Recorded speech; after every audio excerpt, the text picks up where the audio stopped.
Hey guys, tonight's story starts with a snore so deep it stirs the candlesticks.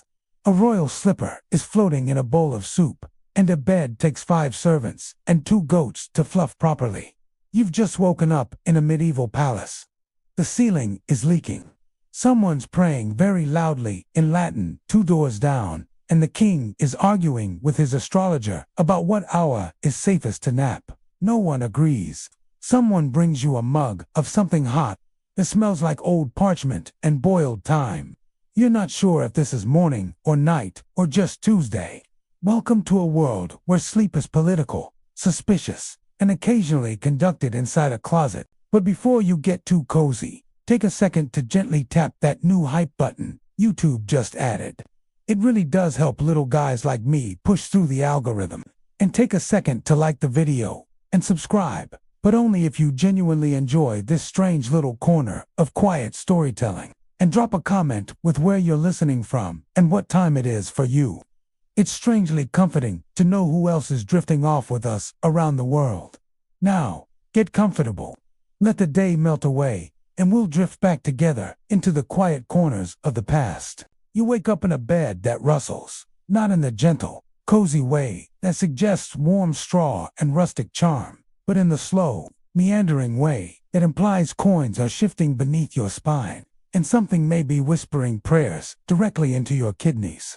You shift once and are immediately met with the unmistakable crinkle of parchment and the faint scent of lavender that has given up. The mattress wheezes like an old priest on a cold stairwell.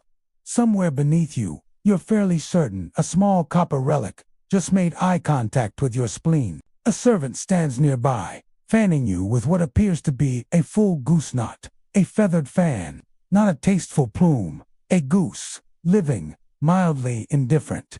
Its eyes track your every movement, like it's deciding whether you're food, royalty, or just someone who once stepped on its cousin. You sit up slowly, cautiously, as the bed groans beneath you like it's been through things it will never talk about. The air in the room is thick, a tapestry woven from the scents of beeswax, damp stone, and the lingering ghost of last night's roasted boar. Sunlight struggles through a narrow, arched window, a single, dusty beam that illuminates a swarm of dancing dust motes, each one carrying a tiny, silent history of the room. You try to clear your throat, but the sound that emerges is more of a dusty croak, like a frog that's been reading ancient scrolls for a week straight. The servant with the goose doesn't flinch. He simply adjusts his grip on the bird, which honks softly in protest.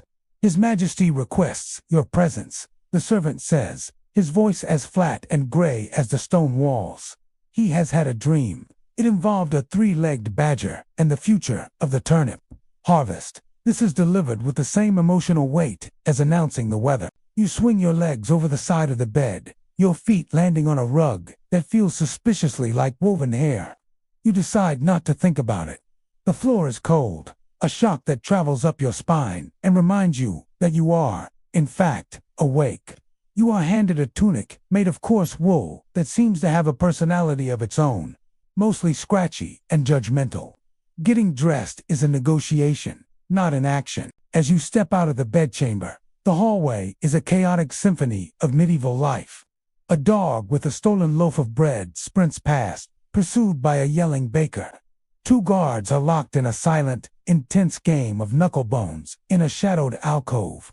The air hums with a dozen different conversations, none of which you can quite make out, creating a low, constant murmur that feels like the castle itself is breathing. You're led down a spiral staircase, each stone step worn smooth in the center by centuries of hurried feet.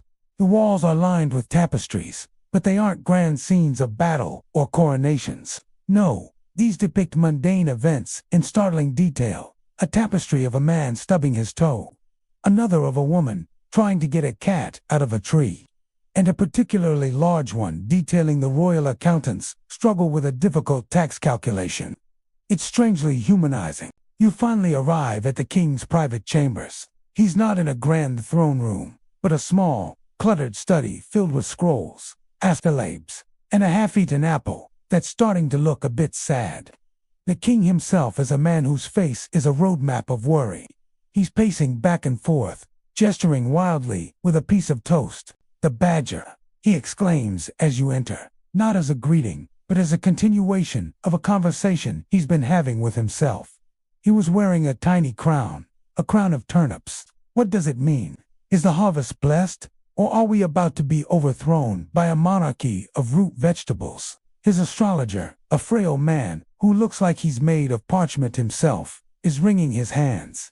"Your Majesty, the stars are unclear. Mercury is in retrograde, which could mean anything from a bountiful harvest to a mild case of indigestion for the royal cook. This is your life now. You are the official royal dream interpreter, a position you acquired yesterday after correctly guessing what the Queen's dream about a floating shoe meant. It meant she wanted new shoes. Your job is to navigate the delicate egos of royalty, the vague pronouncements of astrologers, and the ever-present possibility of being blamed for a bad turnip season. You take a deep breath, the air tasting of anxiety and toast crumbs. You look at the king, his eyes wide with genuine fear of a badger coup.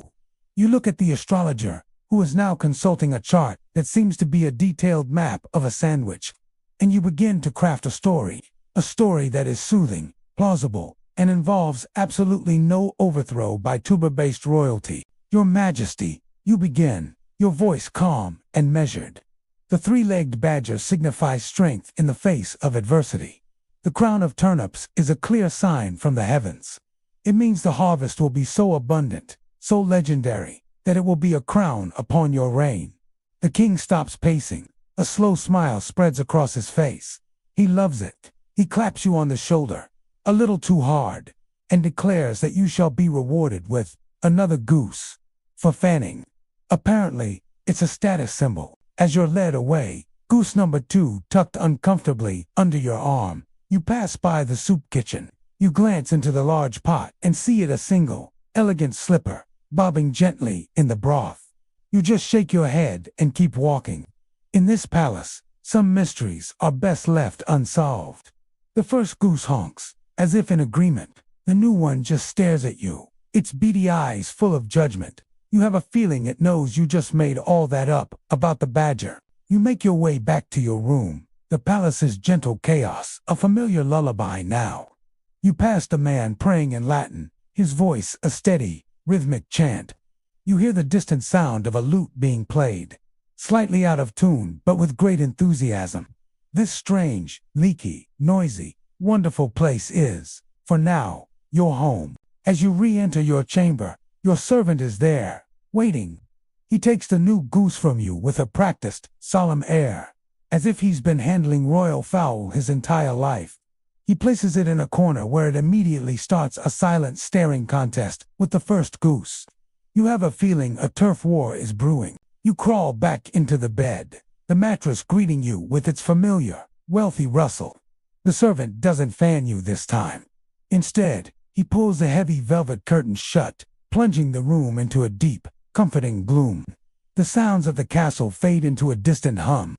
The arguing king, the praying priest, the stolen bread, all melts into a single, cohesive background noise. You lie there, nestled among the hidden coins and forgotten relics in your mattress.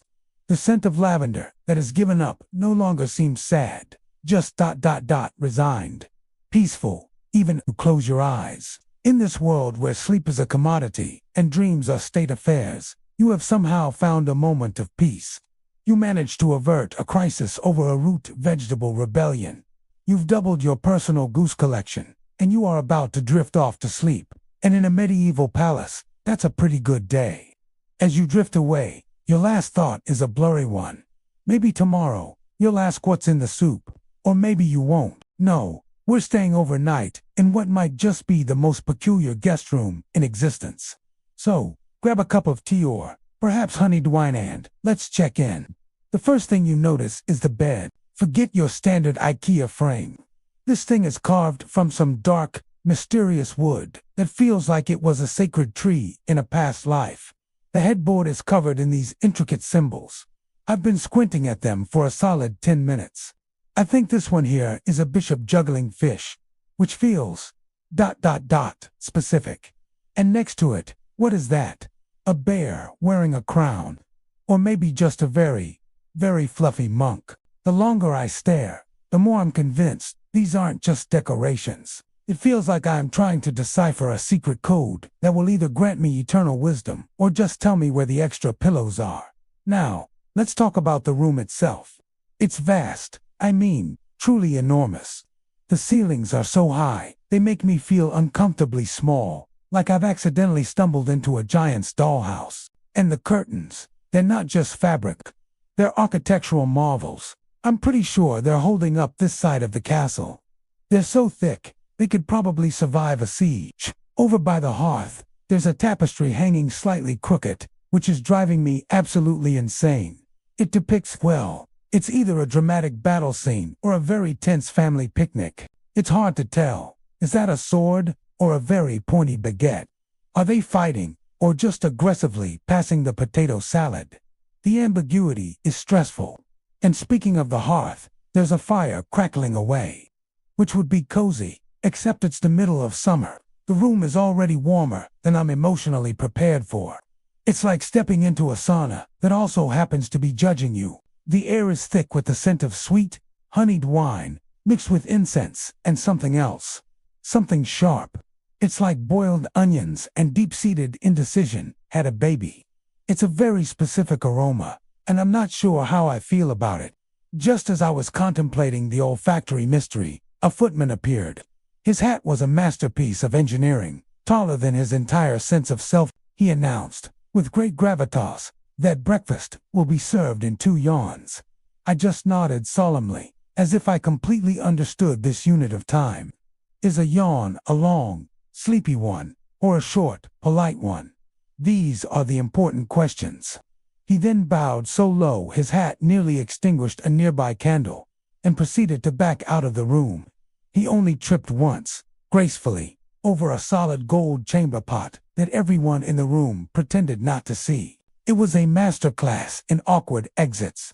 I decided to get up and investigate further. I swung my legs off the bed, and my foot landed on a small pile of something. I'm really hoping it's ceremonial confetti. Please let it be confetti and not some bizarre, old-timey attempt at floor insulation.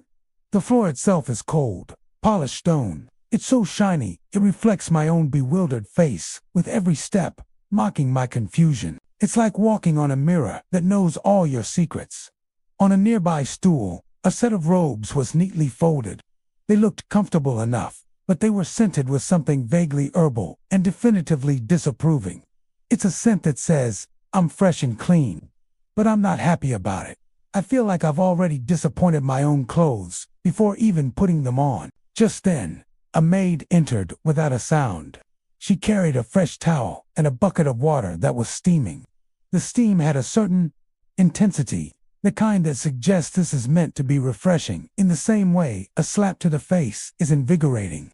She set it down, curtsied so low she almost disappeared, and whispered, "Mind the mattress.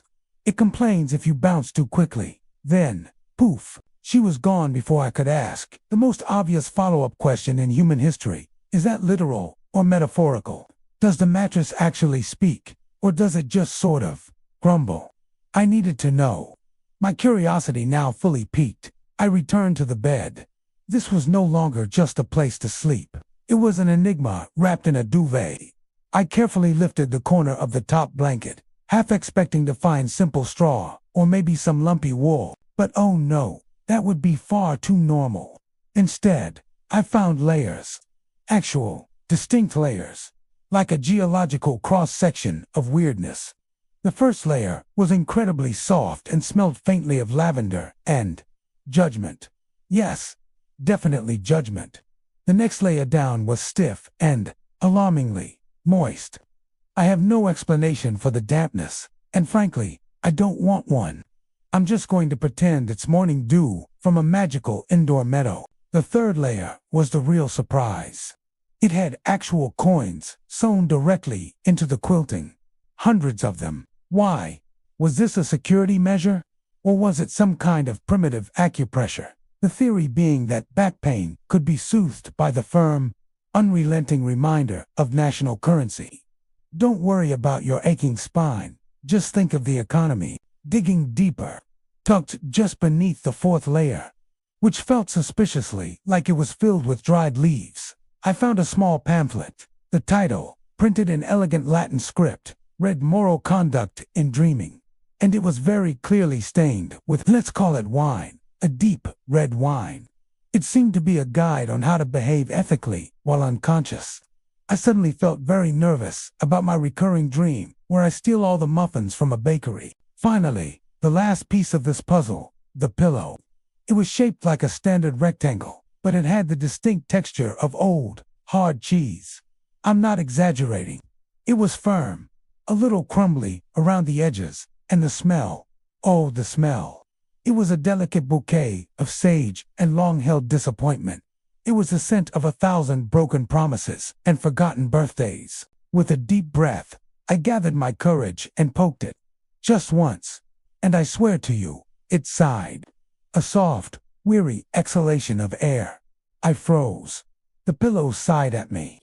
At that point, I decided to stop asking questions. Some mysteries are better left unsolved. So here I am, in a room that defies logic, on a bed that defies comfort, with a pillow that audibly expresses its existential despair. It's going to be a long night. I'm not sure if I'll get any sleep, but I'm certain I'll have a story to tell. I'll be sure to update you all on the contents of the dream manual and whether or not breakfast was, in fact, served after 2 yawns.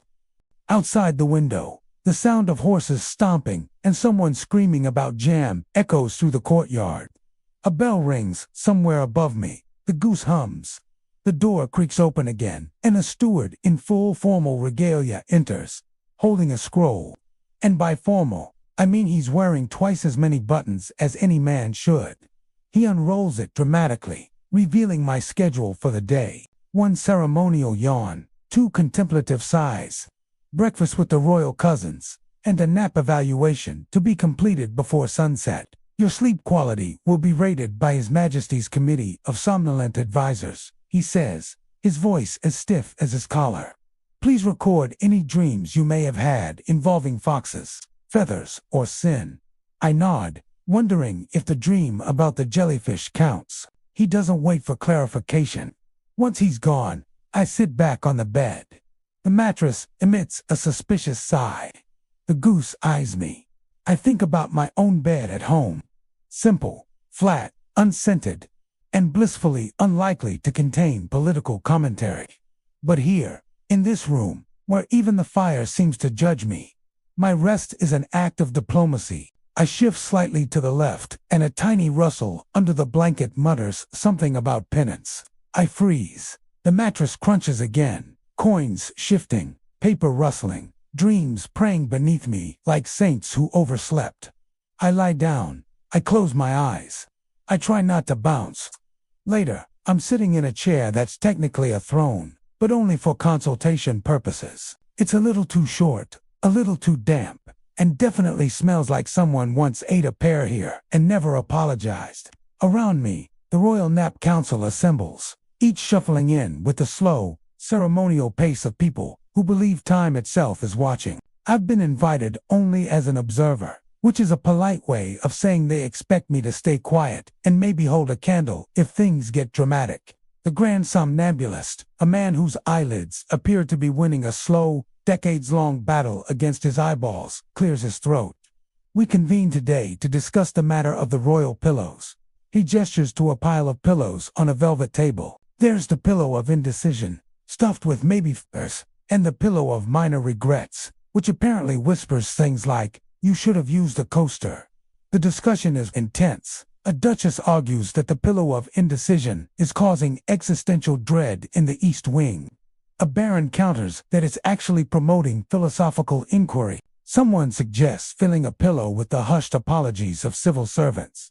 The idea is met with murmurs of approval. I watch, utterly fascinated. This isn't just about comfort. It's about statecraft. Every sigh, every fluff, every nocturnal twitch is a political statement.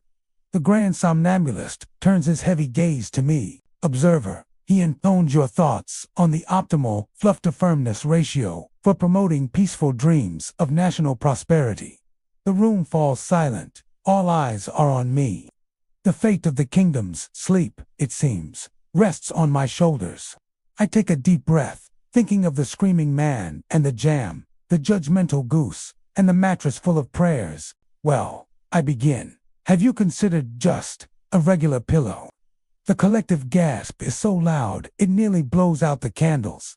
It seems I've just committed an act of diplomatic treason. My nap evaluation is going to be brutal. Who knew sleep could be so stressful? I wonder if they have a pillow for that. Probably the pillow of impending doom. Sounds cozy. What a day. And it's not even lunchtime. The king needs a nap. A simple enough request, you might think. But in a royal court, nothing is ever simple. The first to be summoned is the physician, who enters robed in layers of gray linen and what looks like pure, unadulterated pessimism. He carries a small pouch of herbs and a massive leather-bound book that I can only assume is titled A Brief History of Mucus. He clears his throat, a sound like old parchment unfolding, and immediately launches into a long monologue about humors. And no, not the funny kind. He talks about yellow bile, black bile, and something to do with the optimal temperature of the spleen. After much deliberation, he concludes that the king's nap must occur precisely 1 hour after his second bowel movement of the day, or during what he calls the hour of intestinal grace, whichever comes first. The court nods sagely, as if this is the most sensible thing they've ever heard. Next up is the astrologer. He glides into the room, draped in a cloak covered in stars, or at least some very shiny, strategically placed buttons. He smells faintly of candle wax and poorly hidden anxiety. He dramatically unfurls a star chart the size of a ship's sail and begins explaining the cosmic implications of the king's slumber. Apparently, Mercury is currently in a rather heated argument with Saturn, which indicates a deeply troubling napping window. The moon, he adds with a sigh, is being particularly petty today. To make matters worse, Venus is also napping, and it would be incredibly rude to overlap. His recommendation, a brief 15-minute rest at the crack of dawn, with the king facing precisely northeast, surrounded by exactly 3 unripe apples and absolute, total silence. Again, everyone in the room nods, completely unfazed by the sheer absurdity of it all. This, they seem to think, is how naps are planned. The bishop is the last to arrive, fashionably late, as is his custom. He carries a scroll, a half-burned candle stub, and the weary expression of a man who has unhad a decent night's sleep since the last coronation. His voice is low and reverent, as if he's delivering a sermon. He insists that the king's nap is not merely about rest, it's a spiritual exercise. It must be preceded by a full confession, 5 distinct blessings, and a hymn sung backward by someone who has been recently widowed. It's not about sleep, he reminds the room, his eyes scanning the other advisors with a hint of disdain. It's about humility. The astrologer rolls his eyes so hard, you can practically hear the sound echo off the stone walls. The physician just strokes his beard, probably contemplating the humor balance of a backward singing widow. But there's a 4th advisor, one who has been in the room the entire time, unnoticed. He sits cross-legged on the floor, quietly feeding breadcrumbs to a small beetle. No one is quite sure of his official title, but he's known around the palace as the goose strategist. The story goes that years ago, during a tense diplomatic summit, he famously defeated a goose in a game of chess. It was a long, grueling match, and his victory demonstrated such profound patience and unorthodox thinking that he has been invited to all state matters ever since, especially those involving patience, poultry, or both. He doesn't speak often, but when he does, the entire court listens with a mixture of fear and fascination, the kind usually reserved for thunderstorms or very large wheels of cheese. The physician has just finished a rebuttal about the spiritual effects of phlegm, and the astrologer is preparing a counter chart about the moon's emotional state. The tension is thick enough to be measured in units of royal indecision. Just then, the goose strategist clears his throat.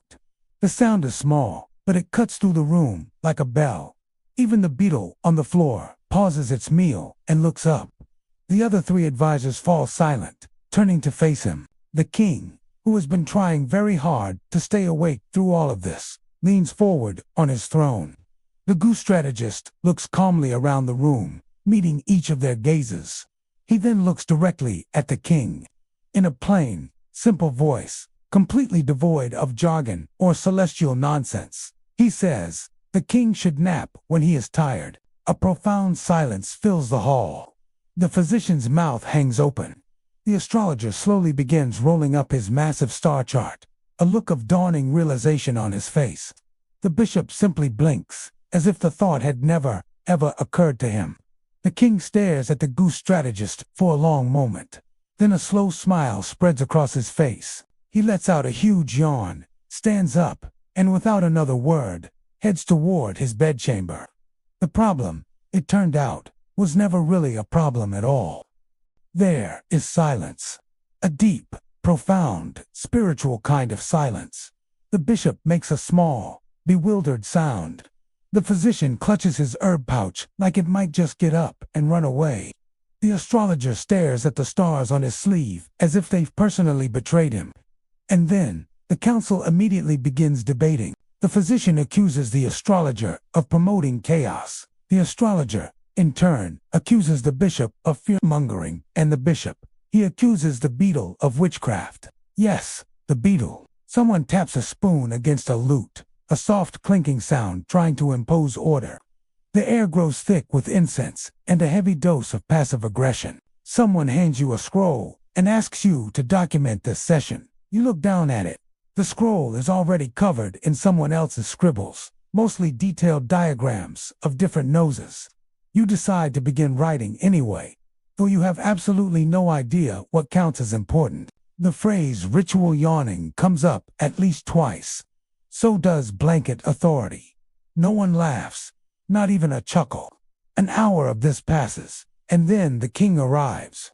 He looks tired in that unique way only kings can. Weighed down by too many rings, too many layers of fabric, and far too many decisions about whether a dream can be considered a political statement. He listens to his counsel with a face like a slice of old bread, completely expressionless. When they finally finish their bickering, he nods, thanks them all solemnly, and then turns to you. He asks where the sun is. You just vaguely point toward a window. He lies down on a nearby bench, lets out one single, long sigh, and falls asleep instantly. The council is stunned. The bishop crosses himself. The astrologer furiously scribbles a note. The goose strategist, of all people, smiles faintly and offers the beetle a crumb. The meeting is adjourned. The royal nap, it seems, has begun without anyone's permission. As the sun sets, they begin to arrive, one by one, in pairs, sometimes in clusters, like pigeons trying to pretend they're not organized. They don't knock, they don't speak, they just enter the king's chamber as if they're walking onto a stage, and the performance is always the same. This is the sleepening, Act 15. You're seated on a low stool by the fire, supposedly as an observer, though no one seems to know who invited you or if you're even part of this ritual. You're holding a ceramic mug filled with something hot and questionably herbal. It smells like fennel and a hint of mild guilt. You watch as the silent crowd gathers around the sleeping king, their faces unreadable in the flickering firelight. What happens next is anyone's guess. But one thing is certain, you are a witness to something ancient, something strange, and something that no history book will ever quite manage to capture. And you just keep sipping your tea, documenting the diagrams of noses and the quiet absurdity of it all. The evening's performance begins. The first two, through the door, were identical expressions and very different shoes. One has sensible leather boots, scuffed at the toe. The other sports delicate silk slippers, embroidered with tiny, improbable fish. They approach the bed without a flicker of hesitation, lifting the sheets with the solemnity of men unveiling either a priceless relic or a catastrophic mistake.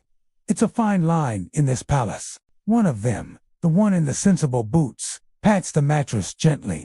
It's an oddly tender gesture, as though he's comforting it after a long, stressful day of being lain upon. He gives it another little pat, a silent there. The other, the man of the fish slippers, mutters, still damp. He says it with a weary sigh. The kind of sigh reserved for life's recurring disappointments. Without another word, he disappears back into the hallway, presumably on a quest for newer, less disappointing linen. No one acknowledges this minor domestic crisis. The room carries on. The king, reclining in a heavily cushioned chair nearby, lets out a long, slow sigh of his own, but he doesn't open his eyes. He is the still point in this turning world of bedtime bureaucracy. Then, a third person enters. She's strumming a lute that has seen better days. It only has 3 strings, and she plays with absolutely no sense of urgency. Her voice is breathy and thick, like someone singing directly into a bowl of warm porridge. The song she sings is, well, it's about something. It could be about sleep. It could be about birds. It could be a deeply profound metaphor about moral cleanliness and the stains upon one's soul. Honestly, it's hard to tell. The lyrics are a bit soupy. She sways gently as she plays, her eyes closed, lost in her own meandering melody. She's so lost, in fact, that she is completely unaware that the hem of her heavy cloak is slowly drifting toward the open hearth. You see it, you point. Before you can even form a word, a maid, materializing from the shadows, scurries over. With a swift, practiced motion, she doesn't bat at the fabric, but instead uses a nearby decorative pillow to gently tuck the stray cloak to safety. She does all this without once breaking eye contact with the king, her gaze locked on him with unwavering devotion. It's a masterclass in silent, efficient, fire prevention, loyalty. Next come the prayers. Of course, there are prayers.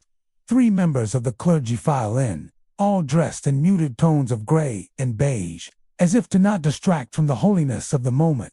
Each represents a slightly different angle on securing divine approval for the king's slumber. The first one whispers in what sounds like Latin, the words tumbling over each other in a soft, sibilant rush. The second, instead of speaking, simply hums a dissonant, vaguely unsettling chord that hangs in the air like a question mark. The third cleric doesn't make a sound at all. He just stands there, nodding slowly at the ceiling, as though he and God have a prior arrangement, and he's just reminding the Almighty that he owes him money. They kneel in a slightly mismatched line. They chant in their respective styles, one whispering, one humming, one nodding. They begin making strange, intricate shapes in the air with their fingers. It's either a form of sacred geometry, meant to align the room with celestial harmony, or it's an incredibly elaborate shadow puppet show about the tragic migration of geese. It could go either way. All the while, the bishop from earlier, the one with the important hat, stands in the doorway. He watches the proceedings with a detached air, but doesn't participate. He's still holding a single, gleaming silver spoon. No one asks why. It seems like the kind of question that would only lead to more questions, and frankly, everyone is already quite busy. And then, inevitably, the bell arrives. It's carried in by a boy no older than 9, who walks with a seriousness that doesn't quite fit his small frame. The bell is huge, made of bronze, and covered in dents that tell 1,000 silent stories.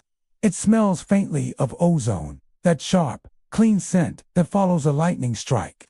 The boy begins his circuit. He walks to each corner of the room, and in each corner, he rings the massive bell 3 times. Dong, dong, dong. The sound isn't just loud, it's a physical presence that vibrates through the floor and up your spine. According to tradition, this ritual is meant to frighten away bad dreams, wandering spirits, and, most effectively, anyone in the room who still clings to the quaint notion of a rational bedtime. The king, remarkably, doesn't even flinch.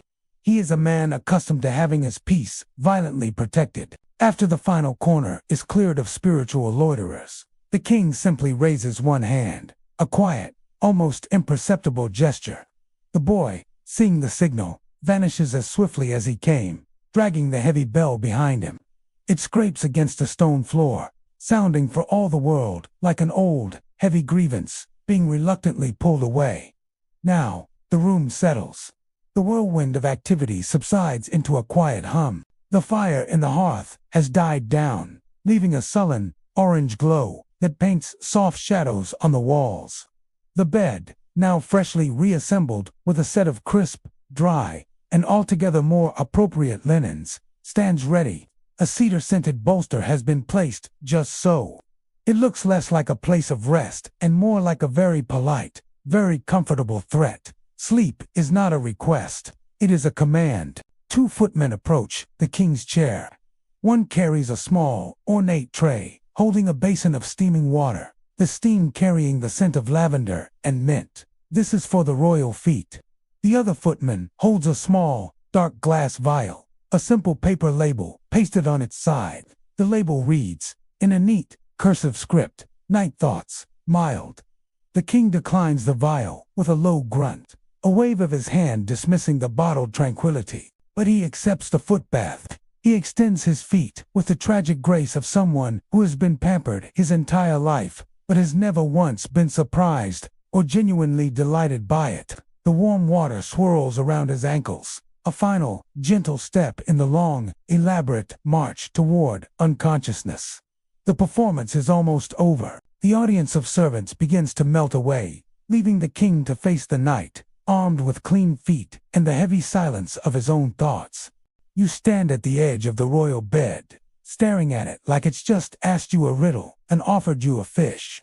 It looms in the center of the chamber, plump and silent, a mountain of velvet feathers, and things that probably shouldn't be included in furniture. Someone has folded the sheets with military precision. There's a single sprig of rosemary on the pillow, as if the bed might get hungry mid-nap.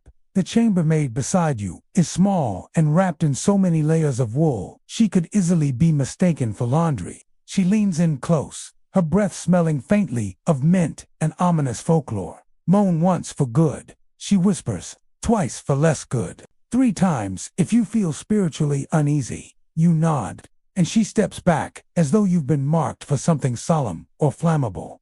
"This is your job tonight. Official bed tester to His Majesty." It sounds noble until you realize it mostly involves lying down and reporting.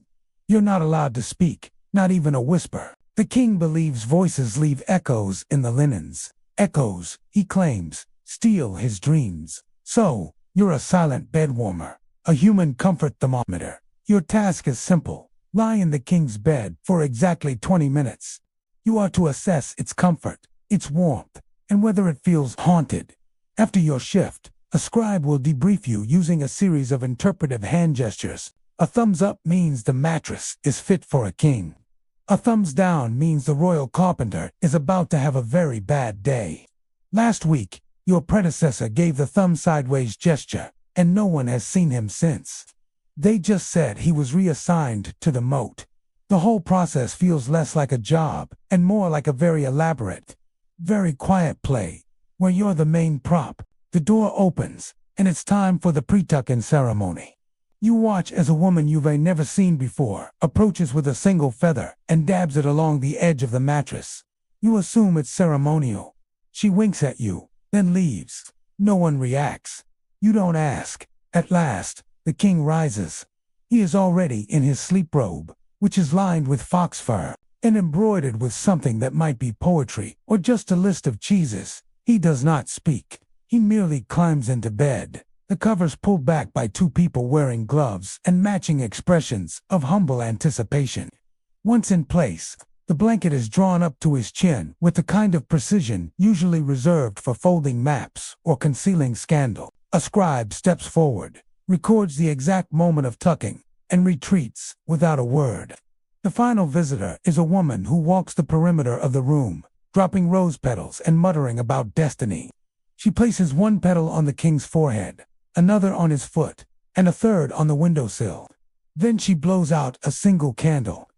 Darkness seeps in, like an obedient dog. The door closes. You sit by the hearth, now barely warm, holding your mug of herbal uncertainty, and watch as the king's breathing evens out into the soft, rhythmic grumble of a man sleeping under the weight of history, responsibility, and at least 6 layers of aggressively monogrammed bedding. Somewhere in the hallway, a bell rings once more.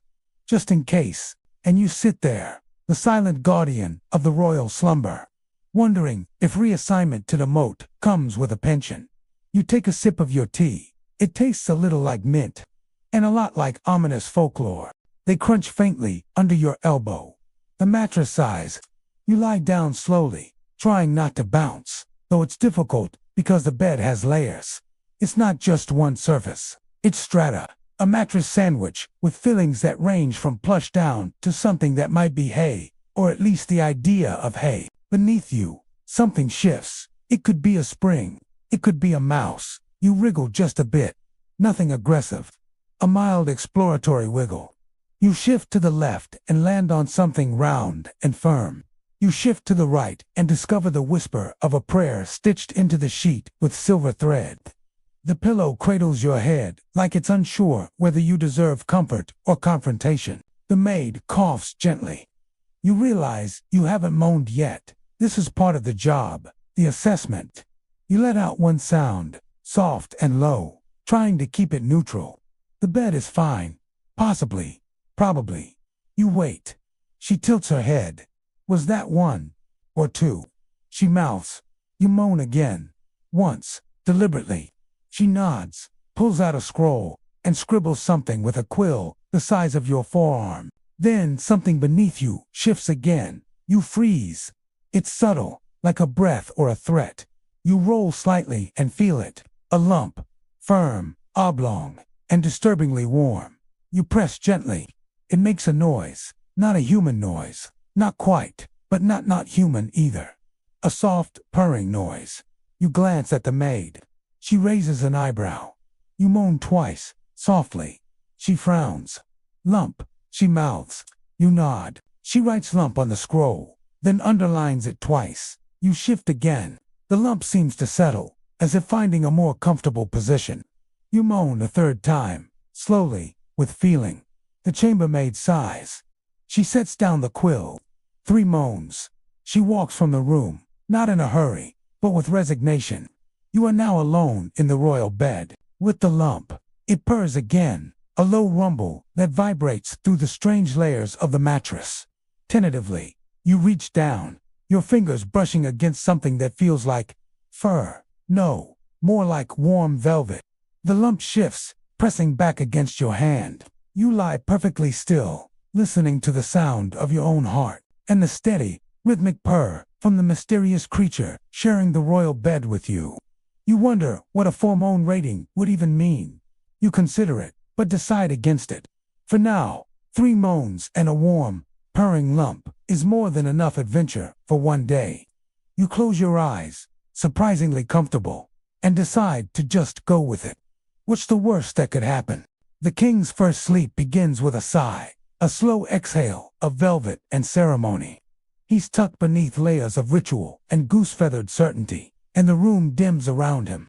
It's not magic, but sheer deference. As if even the torches know better than to burn too brightly in the presence of a man about to nap under divine sanction. I'm sitting by the brazier, watching the flame roll its eyes. It's a strange vigil, this duty of watching a monarch rest. 15 minutes in, he wakes up, just like that. The silence is absolute, then broken by the swift, coordinated rush of attendants. They move like a stage crew during a frantic mid-show change.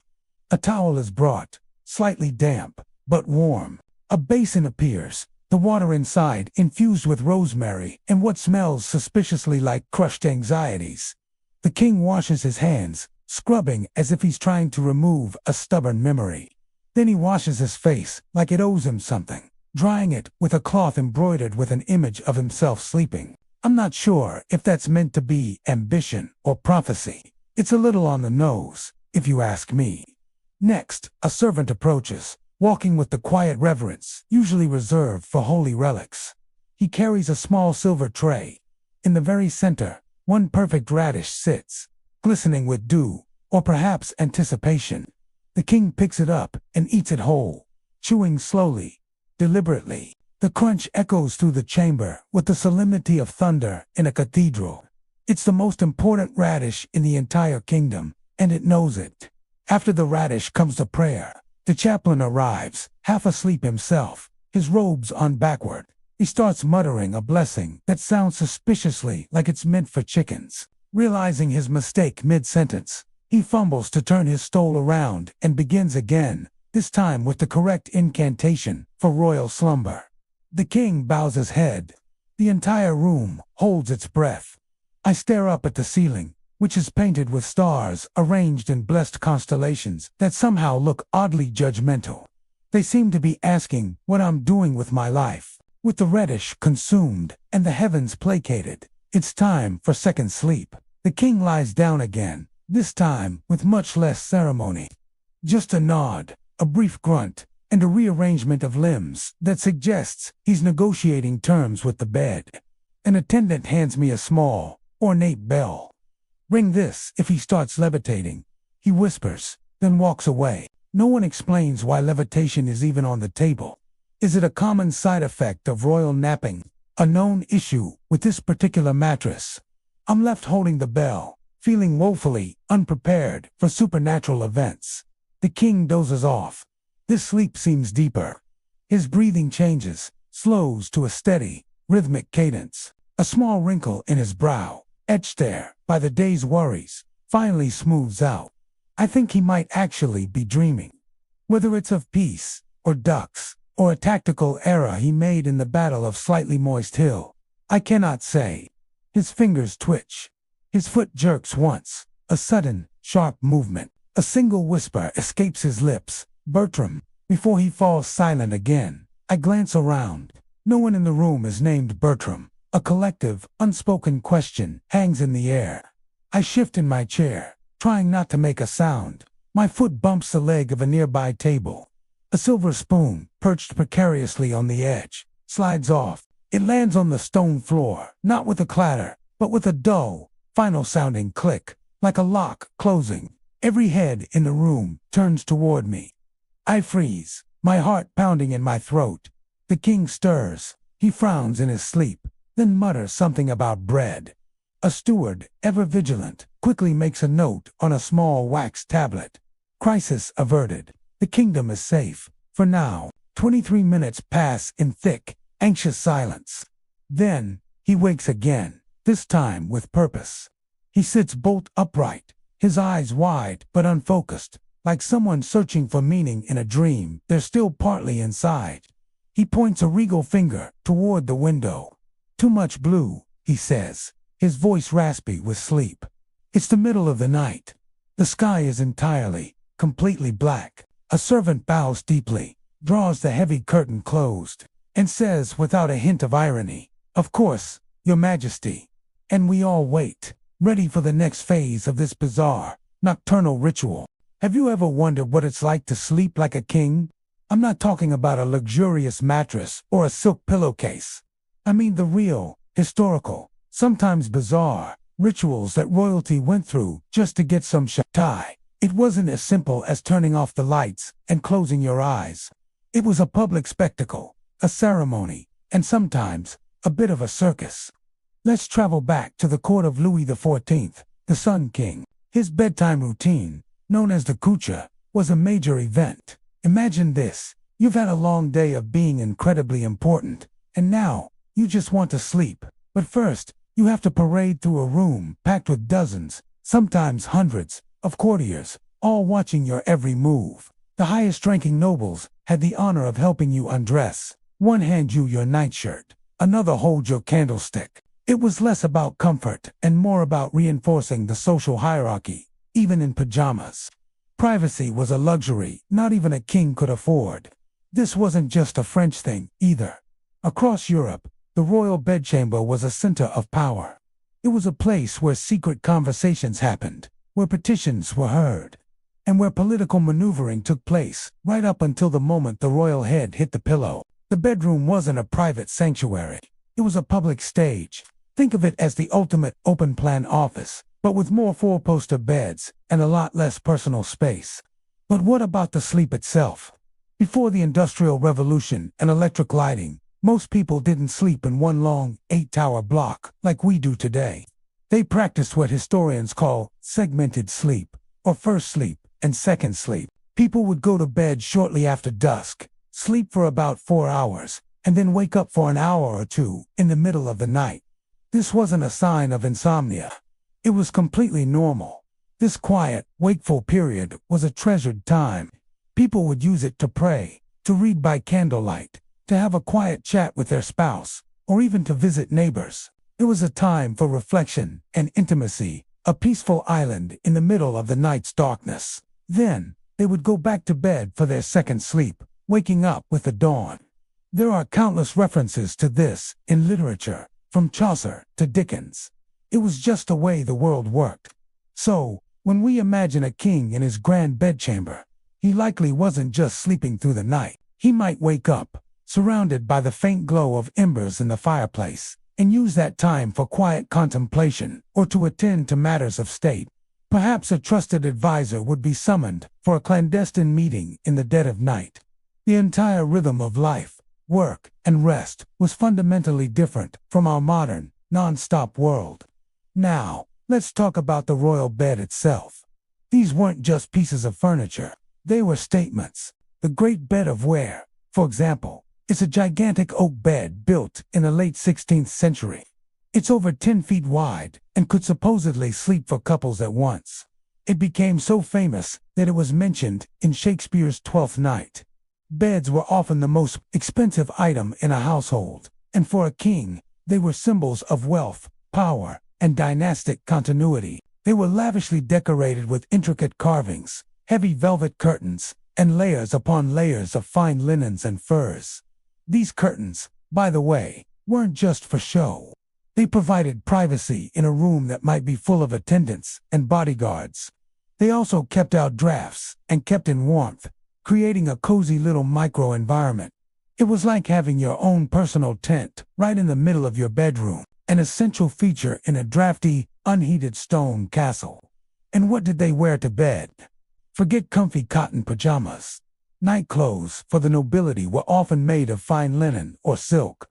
A nightcap was essential for both men and women to keep their heads warm, but it could get much more elaborate.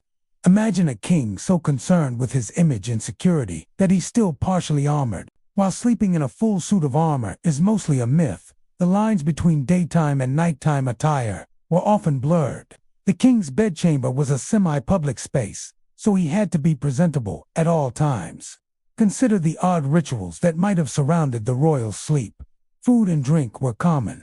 A goblet of spiced wine or warm milk might be brought to the king's bedside to help him drift off. And what about the guards? Royal security didn't clock off at bedtime. Guards would be posted inside and outside the bedchamber, their presence a constant reminder of the king's importance and the potential dangers he faced. The groom of the stool, one of the most intimate and trusted positions, would also be nearby. His job, while sounding unpleasant to us, gave him unparalleled access to the monarch and made him a very powerful figure at court. Now, let's imagine a scene. The king has finished his first sleep. The court has long since departed. It's just him, a few trusted servants, and the quiet of the night. He signals, and a book is brought to him. He reads a few pages by candlelight, his mind turning over the day's events. He's not just a king. He's a man in the middle of the night, with the weight of a kingdom on his shoulders. This quiet, wakeful hour might be the only time he truly has to himself, away from the prying eyes and endless demands of his court. After a while, he grows tired again. A servant silently steps forward with a fresh blanket. The king wraps it around himself and lies back down, sinking into the mountain of pillows. His second sleep begins. This is the period where the strangest royal dreams might have taken place. Dreams of state, of battles, of ancestors. What must it be like to dream when your waking life is already so far removed from the ordinary? It's a fascinating glimpse into a world so different from our own. The concept of sleep, which we see as such a private and personal act, was, for royalty, deeply public and ritualized. It was woven into the fabric of power, politics, and society. The next time you crawl into your simple, comfortable bed and turn off the light, spare a thought for the kings of old. Your quiet, uninterrupted 8 hours of sleep is a modern luxury that even they, with all their wealth and power, could never have imagined. So, what do you think? Would you trade your comfortable, private bedroom for a night in a grand, drafty, and very crowded royal bedchamber?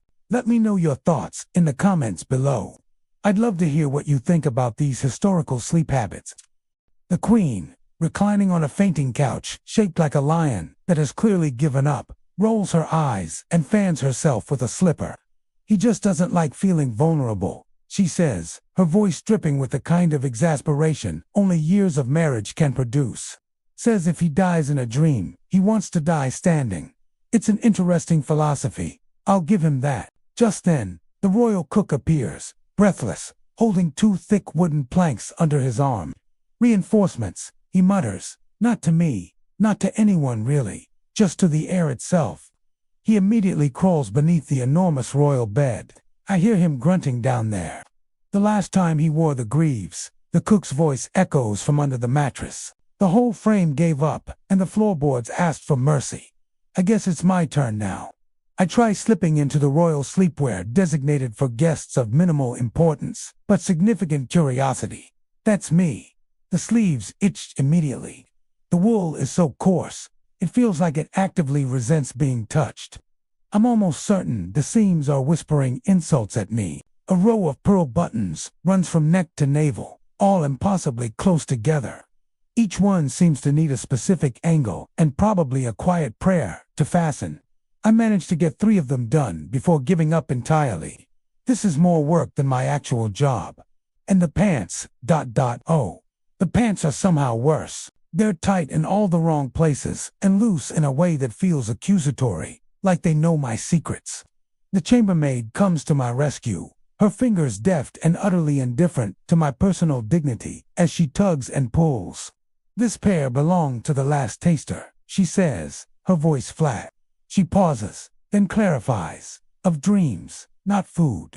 Though honestly, same difference. I thank her. She does not respond, just turns and walks away, leaving me in my woolen prison.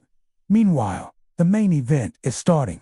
The king adjusts his gorget, the steel plate protecting his neck, and asks loudly, "Have the pillows been blessed yet?"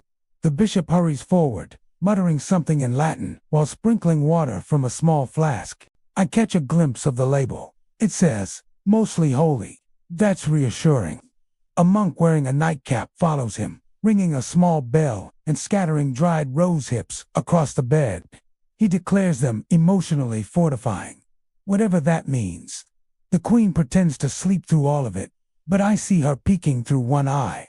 She's seen this show before. Finally, the king climbs into bed, clanking like a knight who's lost his horse and his entire sense of proportion. The sheets groan under the weight. The mattress lets out a deep sigh, a sound of pure duty and compressed steel. He lies down perfectly flat, arms crossed over his chest, like he's expecting judgment at any moment. "Sleep is a battlefield," he says softly, to the ceiling. I, still itchy and mildly panicked in my borrowed pajamas, lie down on a much smaller cot nearby. It feels like it's filled with straw, or possibly shredded tax records. The wool of my pajamas begins to bunch in strange places, forming small, uncomfortable mountains against my skin. I shift, and a single pearl button presses directly into my sternum, like it says trying to ask me a very important, very pointy question. As the candle dims, the bishop withdraws, his work of mostly blessing done. The Queen lets out a final, long-suffering sigh and removes her tiara. She places it in a bowl of what looks like salt, to keep the dreams light, she'd told me earlier, as the room falls into a clanking, itching, whispering silence. I close my eyes and wonder what on earth I'm going to dream about. You blink, and the room shifts, or maybe it doesn't. It's hard to tell in the flickering candlelight. The king, your father, is asleep in his massive oak bed, his breath a gentle, rhythmic wheeze. But the air around him is anything but still. It's thick with unspoken words and the rustle of servants' clothing. A young woman you've never seen before kneels beside the bed.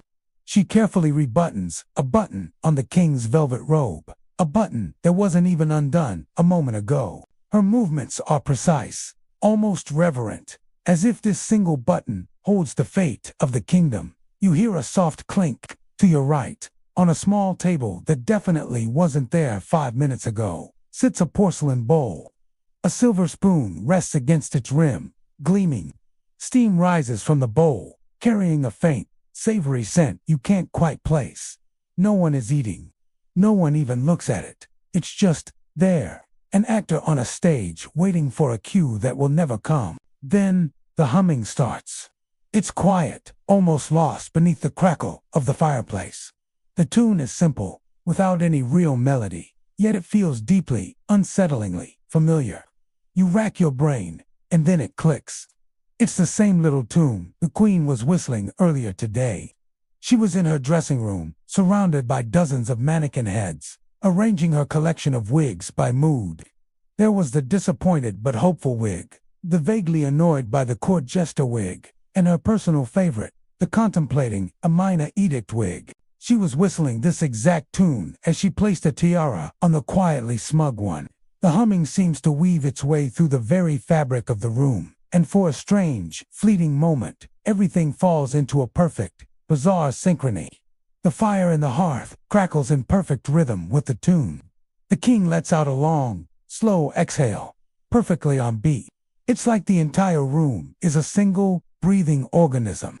A moth, drawn by the candlelight, flutters past your face in time with the quiet harmony. Its wings beat a silent percussion against the air, and then, just as you notice it, it veers away and vanishes into the shadows, as if embarrassed to have been caught performing.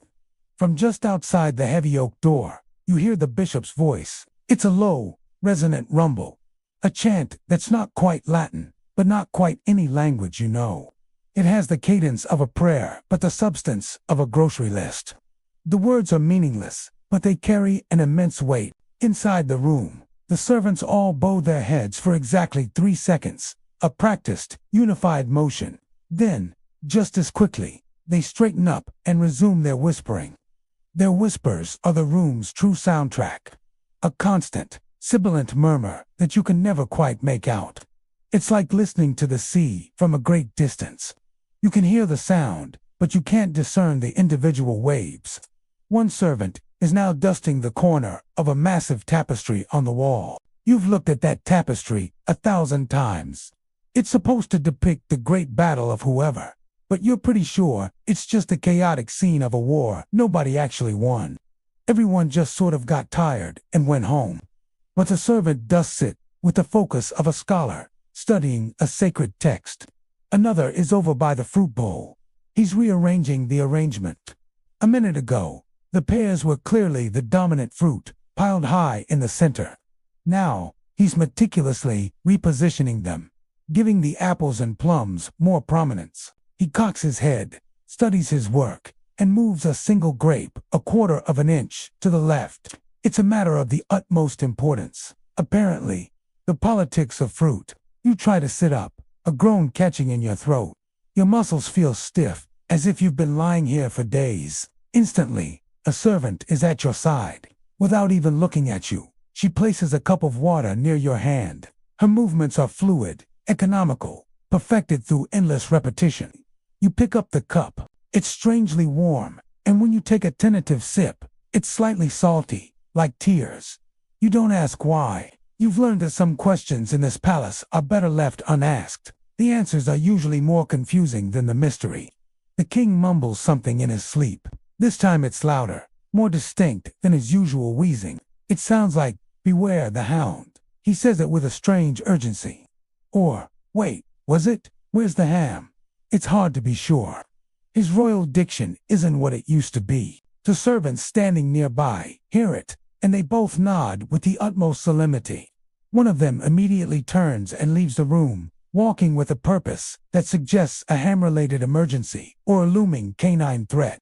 The other servant moves to the king's bed and carefully, tenderly, tucks the heavy blanket tighter around his knees, as if those knees hold all the secrets of the universe. The candle on your bedside table flickers, casting long, dancing shadows that make the room seem to warp and twist. For a split second, you see your own reflection in a polished silver tray.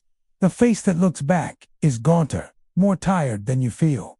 It's a stranger wearing your features. You lie back down, your head sinking into the plush pillow. You keep your eyes open, watching the shadows play. The room breathes around you. The servants whisper their endless secrets.